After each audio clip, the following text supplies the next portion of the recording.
Queridos, nosso texto esta noite é o Evangelho segundo Mateus, capítulo 28.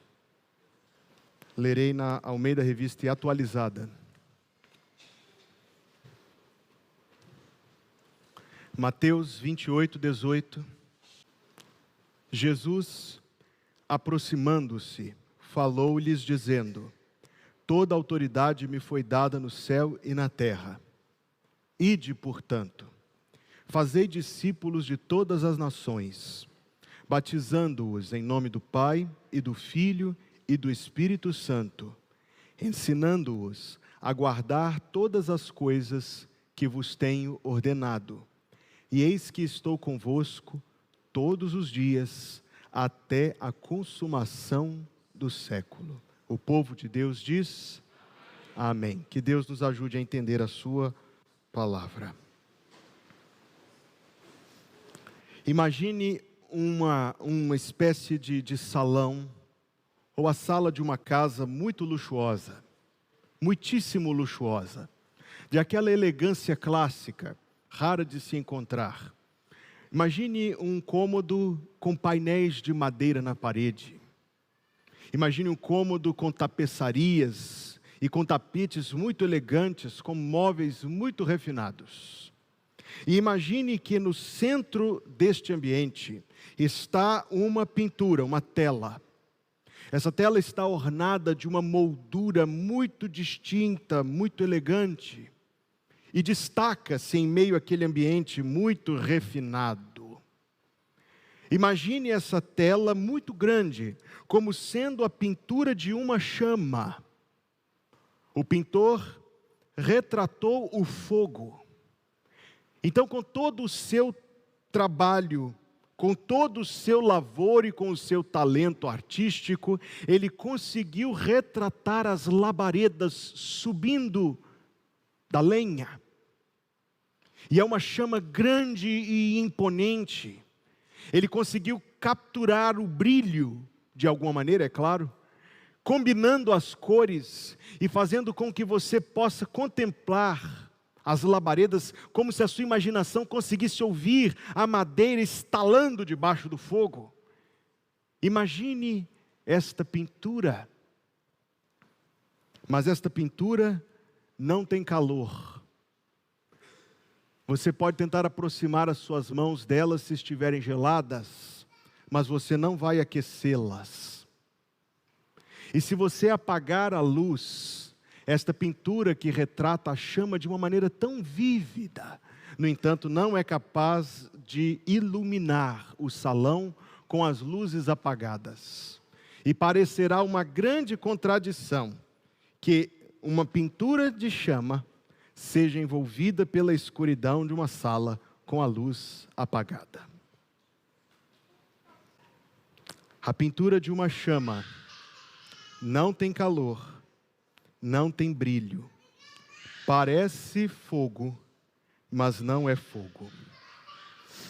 Um prédio que tenha bancos, mesa, púlpito, cruz, bíblias, inários, torre, vitral, pão, cálice, vestes, pessoas, salas, placas, atividades, é como esta pintura. Parece uma igreja, sem na verdade ser uma igreja. Aliás, pode ser como esta pintura, parecendo uma igreja, sem no entanto ser uma igreja. Há algumas semanas que tem como tema Redescobrindo a Igreja, nós estamos chegando a mais um ponto de grande importância, que é o título da mensagem desta noite. Qual é o objetivo da igreja? Nós já observamos a sua natureza, que é espiritual, a sua composição, que é de regenerados. Nós já observamos que a vida destes regenerados em conjunto está determinada e preconizada, estabelecida na palavra de Deus, e é Deus quem determina que os seus filhos, que os seus salvos, que os seus santos vivam juntos, estejam sempre juntos em cuidado mútuo, em auxílio mútuo, um ao outro encorajando. Mas este agrupamento tem qual finalidade? O que é que nós aqui estamos tentando alcançar juntos? E as palavras que nós lemos são a determinação do nosso objetivo. Jesus, aproximando-se, falou-lhes dizendo: toda autoridade me foi dada no céu e na terra. Ide, portanto, fazei discípulos de todas as nações, batizando-os em nome do Pai, do Filho e do Espírito Santo, ensinando-os a guardar todas as coisas que vos tenho ordenado, e eis que estou convosco todos os dias até a consumação dos séculos. Jesus determina o objetivo da igreja, e o objetivo da igreja principal, primeiro, é levar a sua palavra adiante e o testemunho da sua obra adiante. 5 afirmações, e você pode anotá-las aí com atenção. A primeira: o objetivo da igreja é atender o Senhor. Vou repetir: o objetivo da igreja é atender o Senhor. Observe essas palavras mais uma vez. Toda a autoridade me foi dada do céu e na terra. É uma afirmação de proporções gigantescas. Ele está dizendo: a minha palavra é a final, a minha autoridade é absoluta, as minhas ordens são as ordens definitivas, o que eu mando tem de ser feito. Agora, preste atenção no versículo 19, você está com a Bíblia aberta aí diante de você. Ide, portanto. O que significa a palavra portanto, senão que ela liga o que veio antes com o que vem depois de maneira causal. Ele está dizendo: por causa da minha autoridade, a partir, em cumprimento, em observância, em obediência a toda a autoridade que me foi dada no céu e na terra, portanto, ide. Ou seja, meus queridos irmãos, a razão pela qual o objetivo da igreja é alcançar outros com a palavra de Deus, é a sua obediência ao Senhor. Não está sendo aqui estabelecido um termômetro de oportunidade, no sentido de, se houver resposta, a gente vai, se não houver, a gente não vai, se for confortável, se for cômodo, se for interessante, se for legalizado, e se for ilegal, então a gente não faz. Aliás, a palavra que nós ouvimos hoje pela manhã satisfaz qualquer consideração neste ponto. A força que move uma igreja, nossa igreja, esta igreja, a se engajar de maneira ativa no cumprimento desta comissão, não é porque isto é fácil, não é porque isso é divertido, não é porque isto tem resultados auferíveis, identificáveis pelo nosso olhar humano, pelo nosso cálculo, pelas nossas listas. A razão pela qual nós pregamos a palavra de Deus, pela qual nós evangelizamos, pela qual nós investimos em missões e pela qual nós de alguma maneira devemos nos engajar nesta obra de missões, é simples.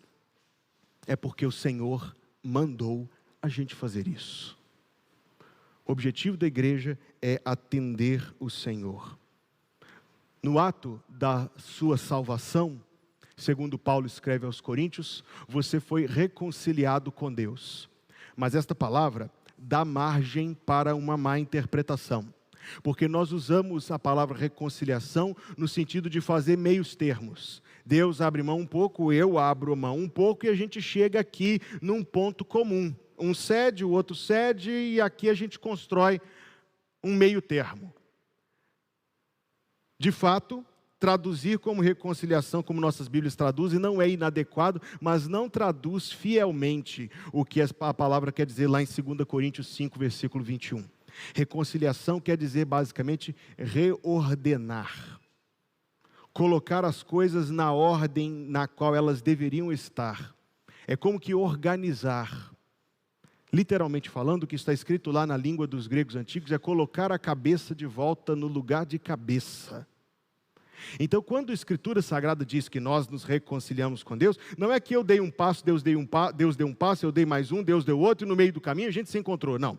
A reconciliação é quando, pela submissão e pela sujeição de mim mesmo à soberania divina, eu de tal maneira me faço um servo que Ele é o Senhor, como deveria ter sido desde o início lá da criação, mas eu e você nos desviamos disso, mas na salvação as coisas voltam à ordem que não deveria ter sido perturbada pelo pecado. Deus volta a estar sobre e nós voltamos a estar sob.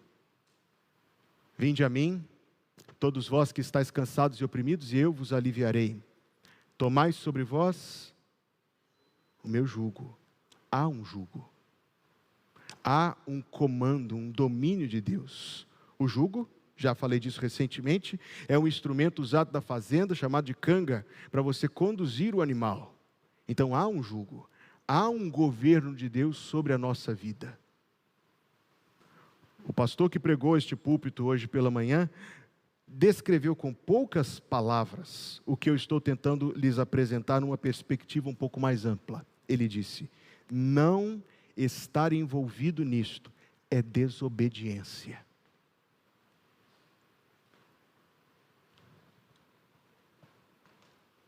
Obediência é o contraste fundamental entre pessoas salvas e pessoas perdidas.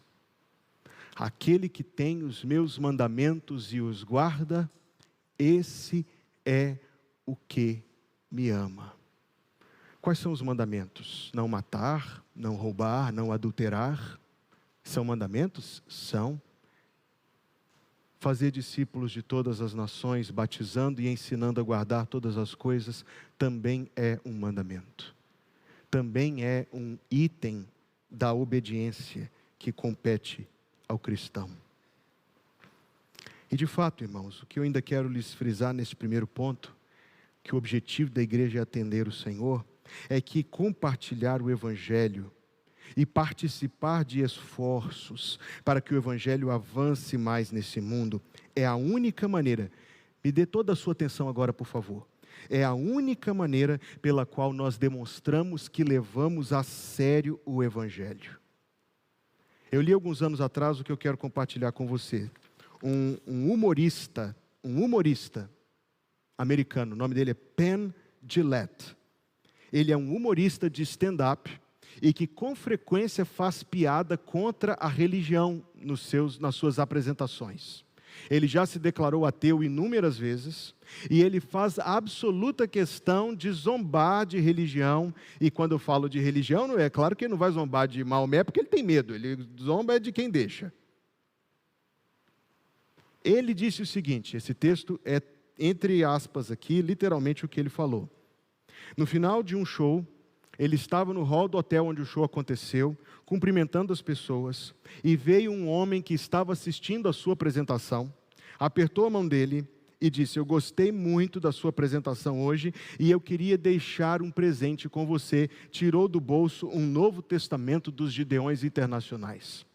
Disse para ele: eu escrevi uma dedicatória e eu quero que você receba este presente. Eu não sou doido, eu sou um homem de negócio, eu tenho a cabeça no lugar.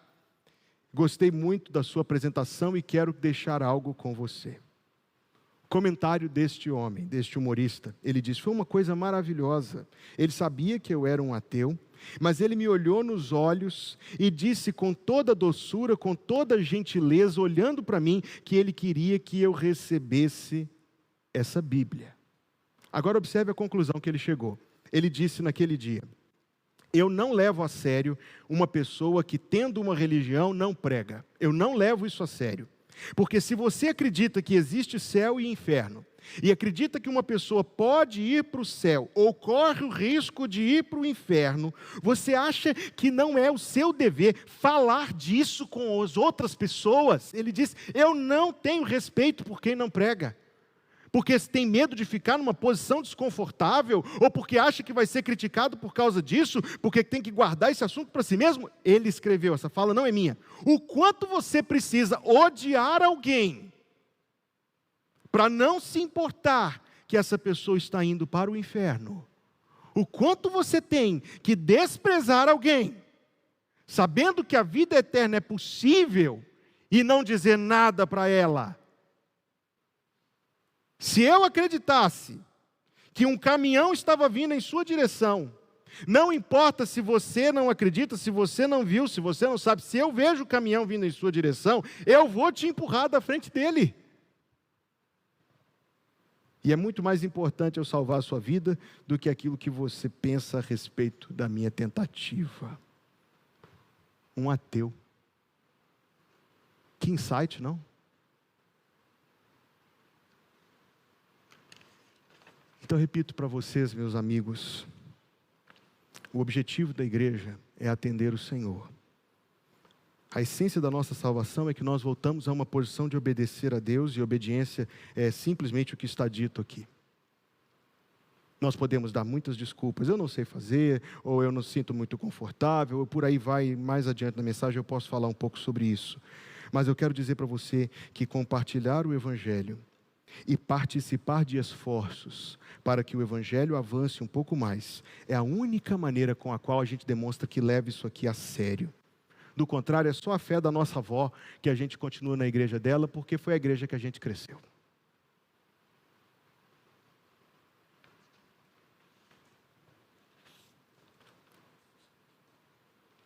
A segunda coisa que eu quero dizer sobre o objetivo da igreja. O objetivo da igreja é atender o Senhor. É a obediência que deve nos mover nessa direção. Mas o objetivo da igreja se manifesta de maneira prática quando nós evangelizamos. Quando nós evangelizamos. Vou dizer mais uma vez para ênfase. Quando nós evangelizamos. Nossos relacionamentos são o espaço onde nossa evangelização deve acontecer. Não espere, aliás, não fique esperando só o dia que a igreja vai marcar de fazer evangelismo em tal lugar, para que você lá participe, entregue alguns convites para o culto e se dê por satisfeito, porque, amigo, permita-me ser bem claro sobre isso, ainda que isso tenha algum valor, isto não é evangelizar. Evangelizar é quando nós nos aproximamos de alguém intencionalmente, de maneira revestida de oração, é claro, para falar objetivamente. Você pode dizer isso de maneira bem sucinta, um pouco mais ampla conforme a ocasião, mas para falar de maneira bem sucinta. O seguinte, que Cristo veio ao mundo e deu a sua vida na cruz, para que as pessoas que se arrependerem e crerem nele possam ter o perdão dos pecados e ser salvos da destruição e da maldição eterna. Isto é compartilhar a boa nova de Jesus Cristo. Então sim, irmãos, o que eu quero passar para vocês aqui esta noite é que nós temos ocasiões para fazer isso inúmeras. Não fique esperando um dia marcado, porque o dia marcado está aqui diante de você constantemente. Nós temos inúmeras oportunidades em que nós podemos falar da nossa fé e daquilo que nós cremos a respeito de Jesus Cristo, daquilo que Ele fez na nossa vida, e dar o nosso testemunho e acrescentar o nosso testemunho de algo mais importante ainda do que o nosso testemunho, que são as declarações da Escritura Sagrada, e tendo certeza de que Deus vem conosco enquanto o fazemos. Uma notícia antiga. Em 31 de julho de 1985, eu disse que era notícia antiga. O Departamento de Salva-Vidas, escute esta, o Departamento de Salva-Vidas da cidade de Nova Orleans, nos Estados Unidos, fez uma festa para comemorar um ano inteiro sem óbitos por afogamento.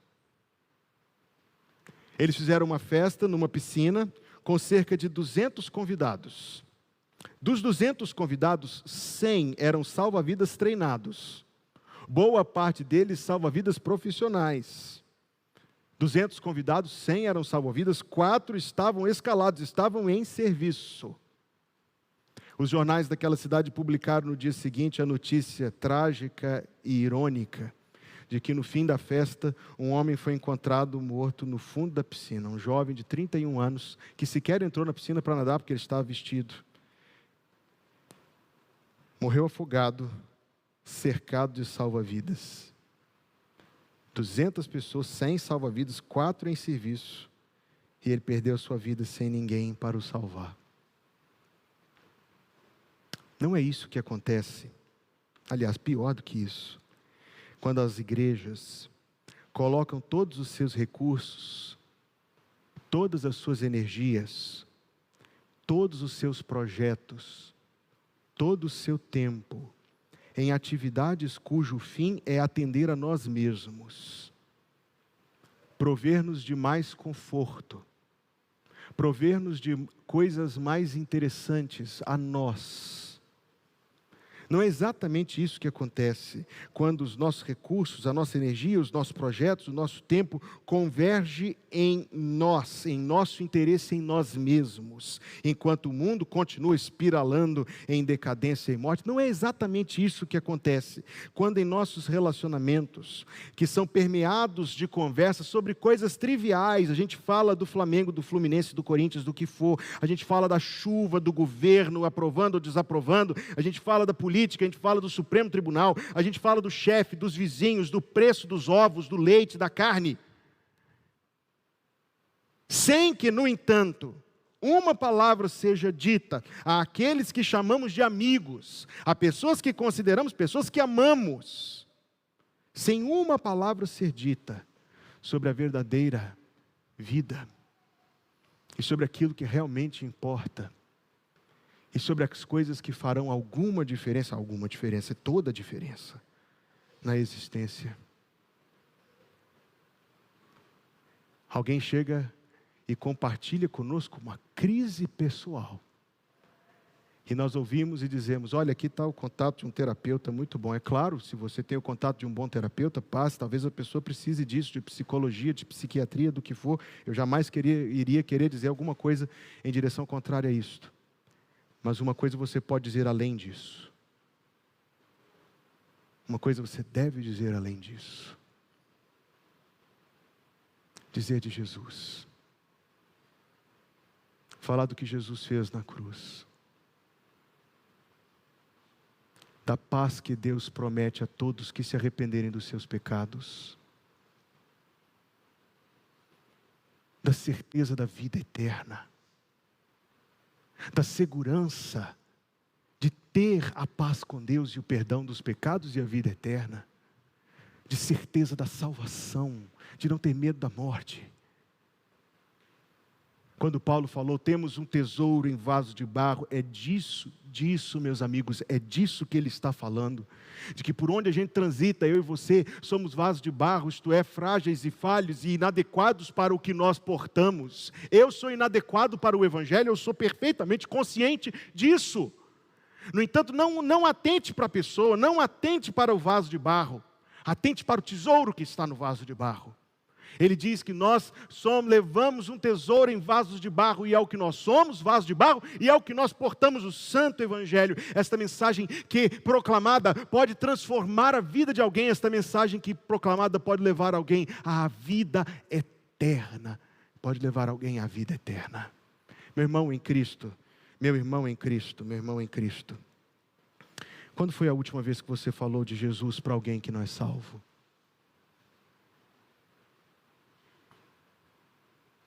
Quando foi a última vez que você testemunhou do Evangelho aos seus familiares? Aos seus familiares que não são convertidos, ao seu cônjuge, noivo ou namorado que não é crente? Quando foi a última vez que você declarou claramente este propósito salvador de Deus? Irmãos, quando eu fiz o calendário de pregações, e sim, eu projeto as pregações para um número de meses no temor do Senhor e em oração, e sabendo que Deus tem o direito de mudar os meus planos, mas eu tento planejar, porque nos ajuda no planejamento de um monte de outras coisas. Inclusive, se você puder, ore por mim, que eu já estou planejando as pregações do segundo semestre. Quando eu planejei esta mensagem, eu não imaginava que o pastor João Marcos viria aqui hoje de manhã. Pelo contrário, eu fiquei sabendo que ele viria aqui na semana passada.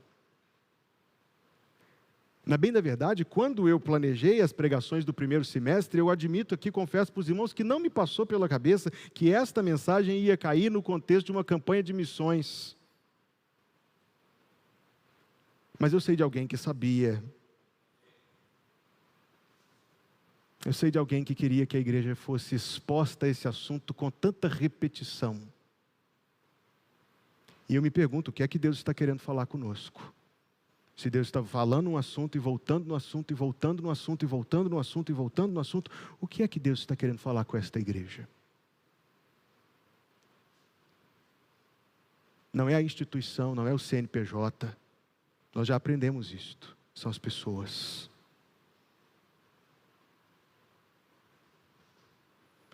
Vamos guardar isto no coração, meus queridos amigos, que existe algo que nós podemos fazer em direção a isto.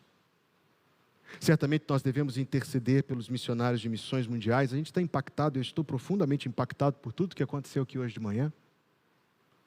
Nós devemos contribuir, eu não quero insistir nesse assunto para não ser mal interpretado, mas nós devemos contribuir e interceder, e colocar o nosso coração nisto, e ter isto como algo que faz parte do nosso pensamento, que faz parte do nosso coração, da nossa vida cristã. Mas veja que, enquanto nós estamos intercedendo e contribuindo para que o Evangelho avance lá em outros lugares, como nós ficamos impactados, como nós estamos ouvindo esses desafios tremendos, simultaneamente existem pessoas que estão perdidas, atravessando o corredor ali do hall do seu apartamento, ou trabalhando na mesa do lado, ou estudando na carteira do lado, atravessando a rua da sua casa. Existem pessoas que estão perdidas, e por coincidência das coincidências, só que não, Deus colocou você na vida delas e elas na sua vida, um tesouro num vaso de barro,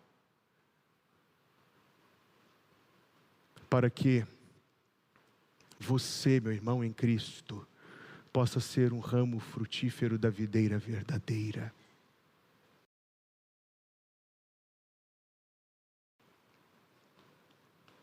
Se por um lado é válido nós empenharmos o nosso tempo no trabalho da igreja, e é válido, se por um lado isso é válido, por outro nós não podemos criar a expectativa de que uma escala de servir uma vez por mês ou duas, ou uma vez a cada 2 meses, não é tão pesado assim. Nós não podemos imaginar que isso satisfaz as ordens da palavra de Deus quando nos manda empenharmos a nossa vida no serviço do Senhor. Pense bem, quando a Escritura Sagrada nos manda empenharmos a nossa vida no serviço do Senhor, portanto, meus amados irmãos, sede firmes e constantes, sempre abundantes no trabalho do Senhor, sabendo que o vosso trabalho não é vão no Senhor. Friso, sempre abundantes.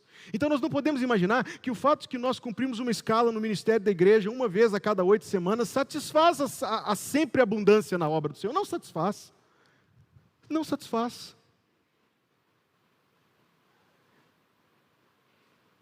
Seguramente trabalhar na igreja faz parte do servir ao Senhor. Eu não estou falando contra isso, eu jamais falaria contra isso. Mas seguramente servir o Senhor transcende isso, que Deus nos dê entendimento. Transcende o nosso testemunho no nosso ambiente de convívio, envolve algo ativo. Existe uma frase que circula na internet, que ela é divinal e diabólica ao mesmo tempo. Ela é divinal e diabólica ao mesmo tempo. Eu já falei isso aqui, mas já faz algum tempo. A frase diz o seguinte: pregue o Evangelho, se necessário use palavras. Você já encontrou isso? Você já viu isso aí no status de alguém, ou alguma coisa semelhante a isso? Ela é divinal e diabólica.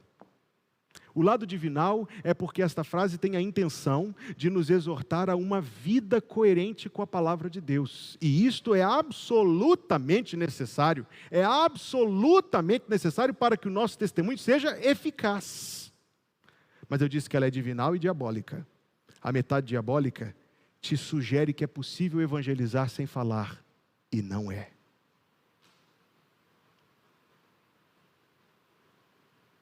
É preciso dizer o plano de salvação. Romanos 3:23, Romanos 6:23, Romanos 5:8, Romanos 10:17, conhece os versículos de Romanos? Porque todos pecados e destituídos estão da glória de Deus. Deus prova o seu amor para conosco em que Cristo morreu. Do Senhor será salvo. De maneira tão simples, nós podemos apresentar o objetivo da igreja, ou seja, das pessoas que a compõem, é evangelizar. Atender o Senhor, evangelizar. O objetivo da igreja é, que oração? Integrar os novos convertidos. Ide, portanto, e fazei discípulos de todas as nações, fazei discípulos batizando-os.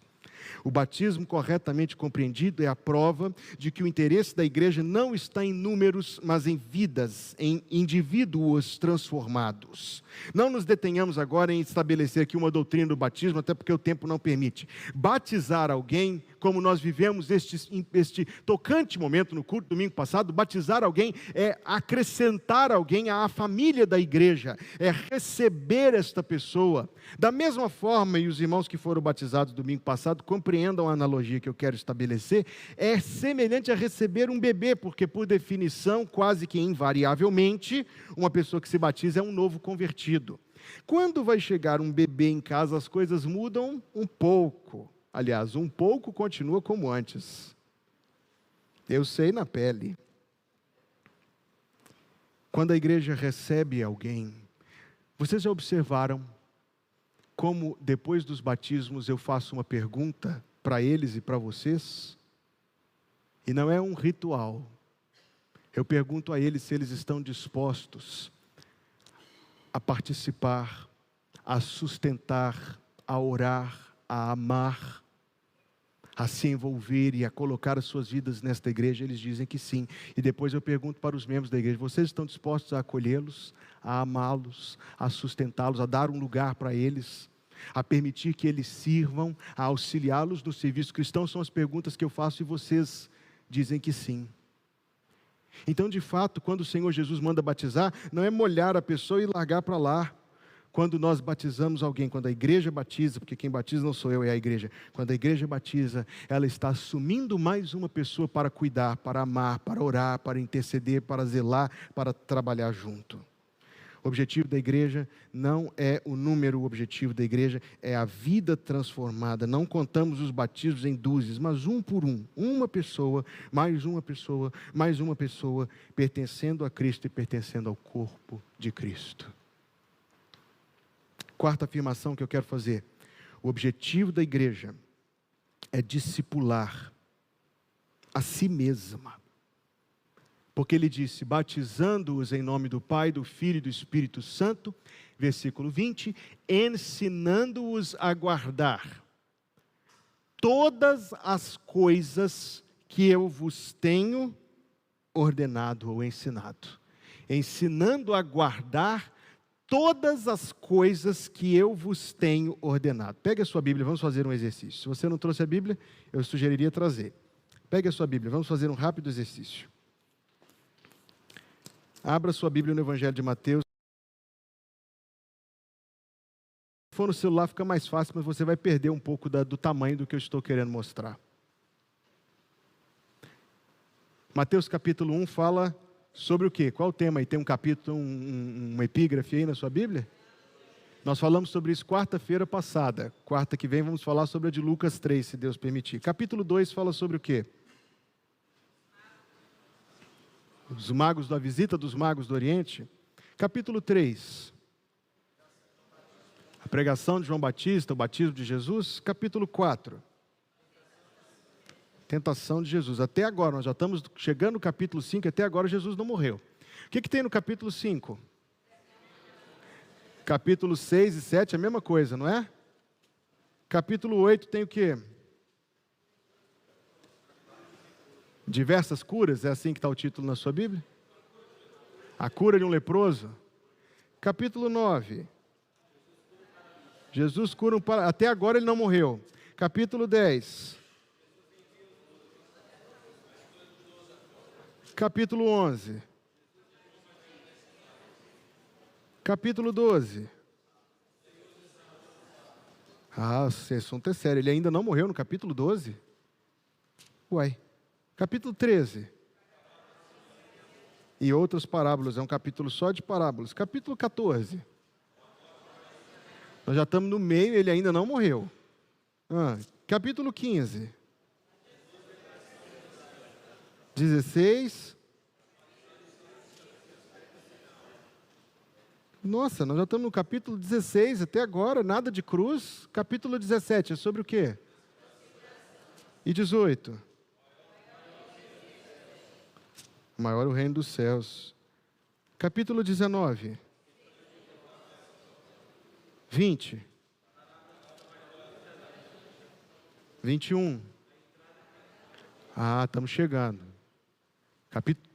21 capítulos para a gente chegar agora no dia de hoje, que o pessoal, várias denominações saíram aí balançando os ramos. O que é capítulo 22? 23. Censura os escribas e fariseus. 24. 25 também, não é isso? É o sermão profético sobre a destruição de Jerusalém e a segunda vinda. Capítulo 26. Sim, a parábola da vinha. Capítulo 27. Quer dizer que Mateus só vai falar da morte de Jesus no capítulo 27. É isso? E da ressurreição ele só fala disso no capítulo 28. Então quer dizer que o Evangelho não consiste somente na morte e na ressurreição.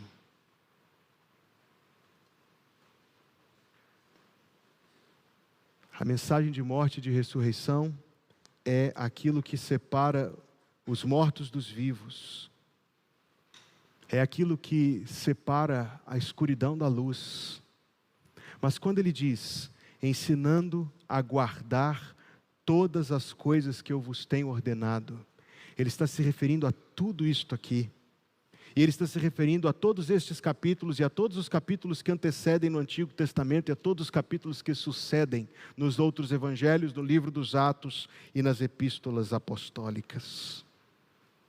Percebe, querido, o que eu estou querendo dizer é que existe um conjunto de ensinamentos que é a responsabilidade da igreja transmitir a si mesma, continuamente, incessantemente, de tal maneira que a finalidade da mensagem não é apenas obter decisões, pessoas que levantem a mão, embora isso seja, é um método que tem o seu valor, mas isto não é o fim, isto é o começo.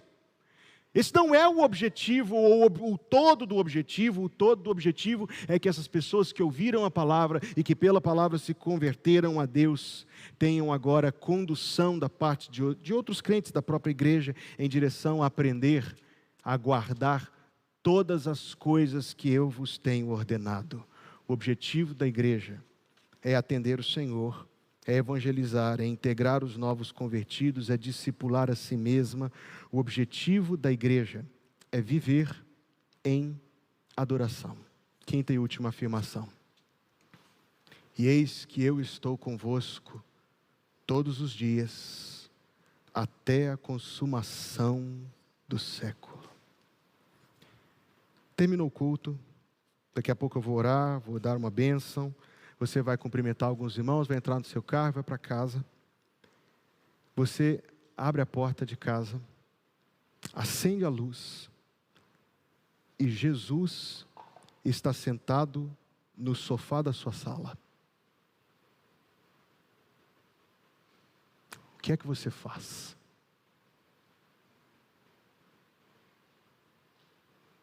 O que é que você faz? Alguém tem coragem de dizer? O que é que você faz? Você se ajoelha? Você cai diante dele? Você não sabe nem como reage? Não? Acho que antes da gente perceber, a gente já ia estar caído diante dele já. A presença de Jesus. A presença de Jesus causa algo em nós. A presença de Jesus desperta-nos adoração, gratidão, o abrir o coração. Talvez eu imagino que só esse exercício de imaginação que nós fizemos fez o seu coração bater de um jeito diferente. Mas não é exatamente isso que ele quer dizer, meus amigos, quando ele diz: eis que eu estou convosco todos os dias, até a consumação do século. Quer dizer, porque esta frase não está separada de tudo que veio antes. Esta frase é, assim, a cereja do bolo da ordem da grande comissão. Então ele sabe, ele é profundamente consciente, ele é onisciente, de que para nós acatarmos a sua autoridade e para nós nos engajarmos nessas situações como evangelizar no nível pessoal, que pode ser desafiador, eu sei que é, algo tão gigantesco e tão consumidor, ele sabe, ele é onisciente, de que nós precisamos de algo que nos mova, nós precisamos de algo que nos assegure, nós precisamos de algo que corresponda às nossas necessidades. Ele diz: por causa disto, em meio a isto, enquanto vocês cumprem a minha ordem, eu estou com vocês todos os dias. Este é o versículo de ouro de quando você for falar de Jesus com seu amigo. Vou te dar uma dica. Comece a orar por alguém hoje. Escreva o nome dessa pessoa na sua Bíblia. 1, 2, 3, 5 pessoas. Comece a orar diariamente por elas. Mande uma mensagem daqui uma semana: eu tenho orado por você todos os dias. Diga mais nada. Dali mais alguns dias, fala: eu posso orar por você como? Veja a oportunidade aparecendo, você se aproximando desta pessoa. Depois você vai dizer apenas: eu queria marcar um café com você. E nesse café você vai falar: Deus tem incomodado meu coração a compartilhar com você sobre Jesus. E eu quero muito que você se torne um crente. Não é tão difícil assim, é?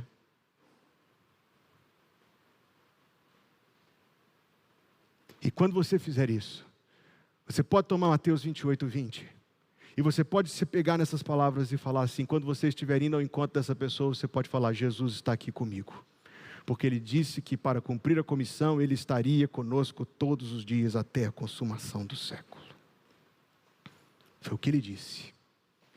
E eu vou crer no que Ele disse e vou fazer segundo o que Ele disse. E nisto, nesta certeza desta presença, nós vamos encontrar ânimo, unção, bênção, enquanto nós vamos fazer o que Deus quer que a gente faça. Eu falei sobre isso domingo passado, aquele texto impressionante ao qual o pastor João Marcos fez referência hoje de manhã, que enquanto o mundo está indo de mal a pior, em meio a pandemias e guerras e perseguições contra os crentes e tudo mais, a iniquidade se multiplicando, o amor esfriando, Jesus diz: e será pregado este evangelho do reino por todo o mundo para testemunha a todas as nações, e então virá o fim. Mateus 24, 14. Mas o que eu tenho pensado, irmãos, sobre isto, quando Jesus diz até a consumação dos séculos, é isto: é a mesma cronologia que está em Mateus 24, 14, está em Mateus 28, 20. As duas coisas se estendem. O testemunho da igreja se estende e a presença do Senhor acompanha o testemunho da igreja até que Ele venha, até a consumação do século. Mas veja bem, o sinal aos povos do mundo é a persistência dos crentes em não renegar a sua fé, mas pelo contrário, continuar empenhando. Quando você lê o livro dos Atos é um livro maravilhoso. Você encontra duas igrejas em destaque: a igreja que ficava na cidade de Antioquia, a igreja que ficava na cidade de Jerusalém. Essas duas igrejas estão em ênfase ali, porque essas duas igrejas, e Antioquia ainda excedeu a igreja de Jerusalém neste quesito, foram igrejas que atenderam às ordens de Deus e partiram para fazer aquilo que Deus queria que elas fizessem e cumprir esta grande comissão e fazer discípulos e evangelizar e demonstrar o amor de Deus. E assim a bênção de Deus estava com elas, o poder do Espírito Santo, a unção, coisas extraordinárias aconteciam porque Deus estava abençoando de maneira extraordinária. Muito bem. Satanás, que é o inimigo da igreja, tem usado uma estratégia muito eficaz para fazer a igreja frustrar esta comissão extraordinária, neutralizando a igreja, fazendo-a viver para si mesma. Quando a igreja vive para o seu êxito institucional, pensando mais em si enquanto instituição do que no reino de Deus, querendo mais o seu ganho institucional, o seu resultado financeiro, a sua comodidade operacional, o seu usufruto. Não, irmãos, não há nada de errado em a gente dispor de coisas cômodas, até porque tudo isso tem um retorno evangelístico. Não é isso que eu estou querendo dizer. Eu estou querendo dizer que quando nós perdemos este foco, pensamos mais, vou falar bem de nós mesmos, pensando mais na plenitude do que em Jesus, pensando mais em nossa instituição do que no reino de Deus, pensando mais em que os membros tenham assim mais conforto, mais usufruto, mais comodidade operacional do que no reino de Deus, do que na grande comissão. Quando isto acontece, eu já vi isto acontecer, e você já deve ter visto isso acontecer em outros lugares, o veneno do diabo vinga e faz com que as igrejas de hoje sejam tão diferentes das igrejas do Novo Testamento, porque elas viraram mais uma associação de bairro, composta por evangélicos, do que uma igreja. Parece mais a pintura de uma chama, do que uma chama propriamente dita. Parece que brilha, parece que tem calor, mas é só um retrato. 53 anos atrás, João Wilson Faustini, 53 anos atrás, João Wilson Faustini, que foi um grande músico aqui no Brasil, ofereceu o seguinte poema aos evangélicos do Brasil: Senhor, que é o nosso templo, se não estás presente? Que valem as paredes e os vidros a brilhar? E de que vale o coro e o órgão tão potente, se tua eterna glória aqui não habitar? Que valem nossas vozes, se falta humildade? Que valem as palavras, discursos, oração, se o hálito divino não enche de bondade o íntimo aposento de cada coração? Que valem cerimônias, os credos, simbolismo, os salmos, os louvores, ofertas e sermão, se existe entre os teus filhos um tão profundo abismo que priva as nossas almas de eterna comunhão? E depois de colocar 3 estrofes esta cena meio espantosa, ele conclui na última estrofe com uma oração que nós todos devemos orar: Senhor, enche este templo. Mas você sabe que o templo não é este salão, você sabe disto? O que é o templo? Diga que é a igreja. Nós, sim, diga que é a igreja, porque nós temos nome. O templo é a igreja. Enche este templo. Senhor, enche esta igreja. Conosco ser presente. Que no silêncio santo de tão feliz mansão, nós todos irmanados ergamos altamente os fervorosos hinos da nossa gratidão. Queridos, como a tela que pinta uma chama sem luz e sem calor, é um grupo de pessoas com púlpito, instrumentos, cadeiras, gente, atividades, horários, placas, salas, CNPJ, conta bancária, estatuto, regimento registrado no cartório, mas que não age nesta direção. Mas que não age na direção de salvar, de evangelizar e de tomar alguma parte, mesmo que pequena, no cumprimento da grande comissão que Jesus Cristo deixou. Mas o nosso nome é o nome igreja. Então nós devemos honrar este nome. O nosso nome é o nome igreja. Então nós devemos honrar este nome. E a forma como nós honramos este nome é dando testemunho de Jesus Cristo. É participando da grande comissão. É agindo de tal maneira que Deus se agrade de nossa ação e que Deus se alegre em nos abençoar.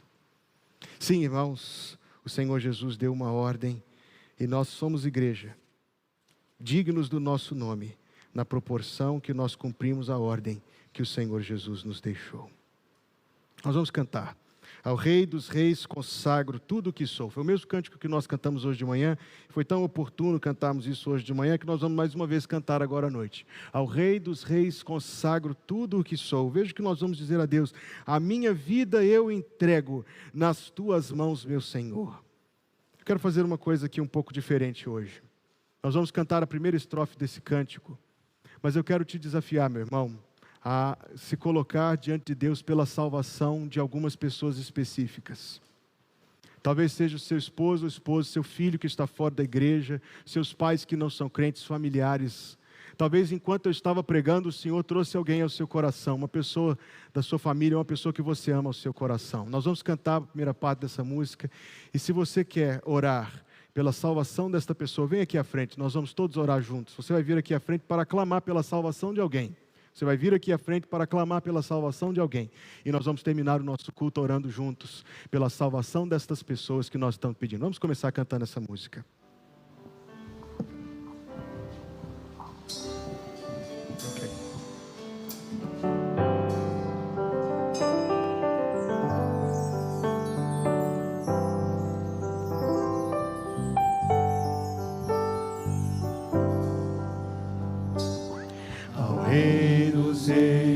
Pode chegar à frente se você quer. Tudo o que sou, de gratos louvores transborda o meu coração.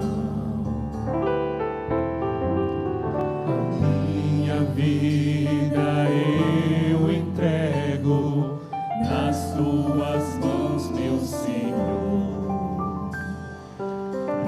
Te exaltar com todo meu amor, eu te louvarei conforme a tua justiça e cantarei louvores, pois tu és altíssimo. Celebrarei a ti, ó Deus, no meu viver. Cantarei, contarei,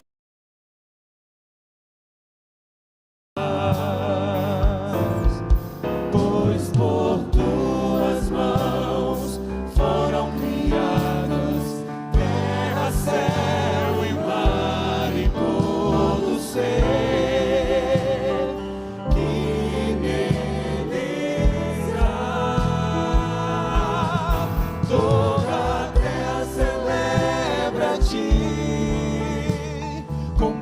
Cânticos de júbilo, pois tu és o Deus Criador. Toda a terra celebra a ti, com cânticos de júbilo, pois tu és o Deus Criador.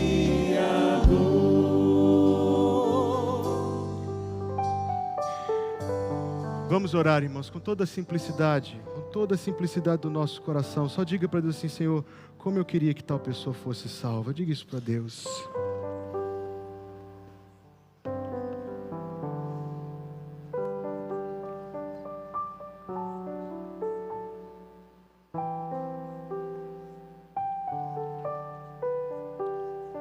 E tendo dito isso para Deus,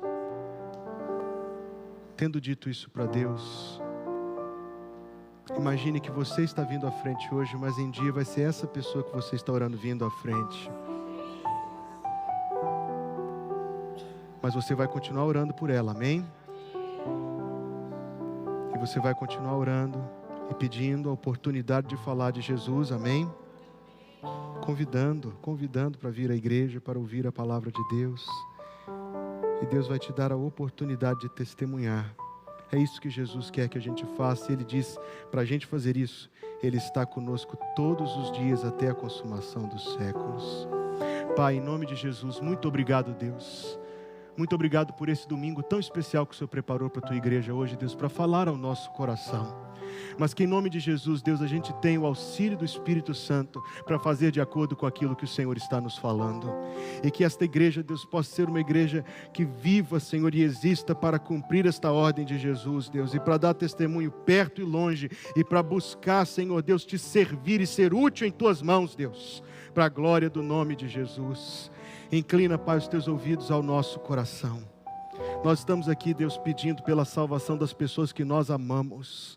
Queremos, Deus, que estes que nós amamos conheçam o amor salvador de Jesus. Queremos que assim como o Senhor tem transformado a nossa vida, o Senhor transforme a vida deles também, Deus. Por isso, Senhor, inclina os teus ouvidos, Pai Santo, e dá ao teu povo receber a resposta desta oração para a glória do nome do Senhor. Pai, o Senhor conhece todos os corações. Talvez alguém aqui esta noite está ouvindo o Evangelho, Deus, e sendo dirigido pelo Senhor a aceitar Jesus como seu Salvador. Glória a Deus, Pai Santo. E que o Senhor confirme isso na vida de cada um. E que o Senhor Jesus salve muitos aqui esta noite, Deus, para a glória do nome do Senhor. Obrigado, Senhor, porque é dessa forma que nós começamos a nossa semana na Tua presença. Que o Senhor te abençoe e te guarde. Que o Senhor faça resplandecer o seu rosto sobre ti e tenha misericórdia de ti. Que o Senhor sobre ti levante o seu rosto e te dê a paz, em nome de Jesus. Amém, amém.